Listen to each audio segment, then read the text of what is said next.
لا حول الله يا رب، ايه الخلقه دي؟ يلا بينا حمايه الجمعه. هلوز. دايما حماية الجمعة بالنسبة لي بتبدأ بالحوض. هنشغل المية السخنة لحد ما تسخن ونزود عليها مية ساقعة تدريجي بحيث تبقى المية مقبولة. ولو انت شعرك ووتر بروف زيي فانت هتفضلي تحت الحوض حبة حلوين لحد ما تتأكدي ان شعرك كله اتبل. هجيب بقى الشامبو ارغيه واحطه على فروة راسي بس، ويعني انضف بيها كويس. نقعد ندعك كده دقيقتين مثلا، بعد كده نستنى 3 دقايق وبعد كده نشطفه. ما تشطفيهوش على طول. هنشف شعري سيكا واجيب حمام كريم قوامه خفيف او اي نوع بلسم، وابتدي ان انا احط على شعري كله واسلك.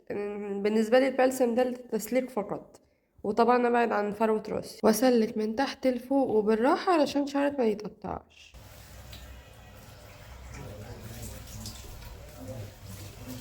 بعد ما شطفت البلسم هنشف تاني واجيب بقى حمام كريم قوامه اتقل.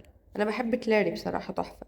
وهصغر الخصل واخد خصله خصله احط فيها الحمام كريم وابرمه كده على بعضيه، وهكذا بقى في باقي شعري. هلو، شايفه البلح؟ انت هتبقي ماشيه في الشقه شبه البلح ده. يعني هنقعد بقى تلت ساعه كده وبعد كده نغسله.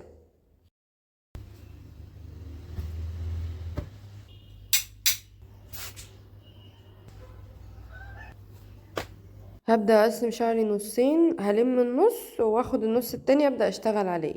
هقسم النص التاني ده لقطع أصغر. بصي صغري على قد ما تقدري، كل ما تصغري كل ما هيبقى أحسن. غرقي بقى شعرك مية وحطي نقطتين ليف ان وسلكي بقى بأي نوع فرشة ما عدا الفرشة اللي أنا بستخدمها دي عشان بتقطع شعري. واقعدي برومي بقى شعراية شعراية في شعرك. بصي انا عارفه ان الموضوع ممل سيكا، بس دي اكتر طريقه بتطلع الشعر بيرفكت. بيرفكت بمعنى بيرفكت يعني.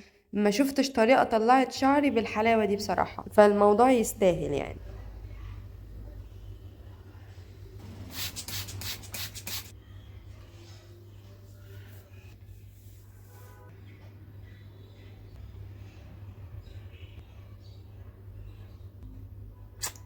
يا سلام، الواحد لما شعره بينشف بيحس يا لهوي، بدل ما كان الصرصور مية نازل كده في قفايا يح. المهم هنجيب بقى اي نوع سيرم. انا بستخدم حاليا سيرم خفيف خالص.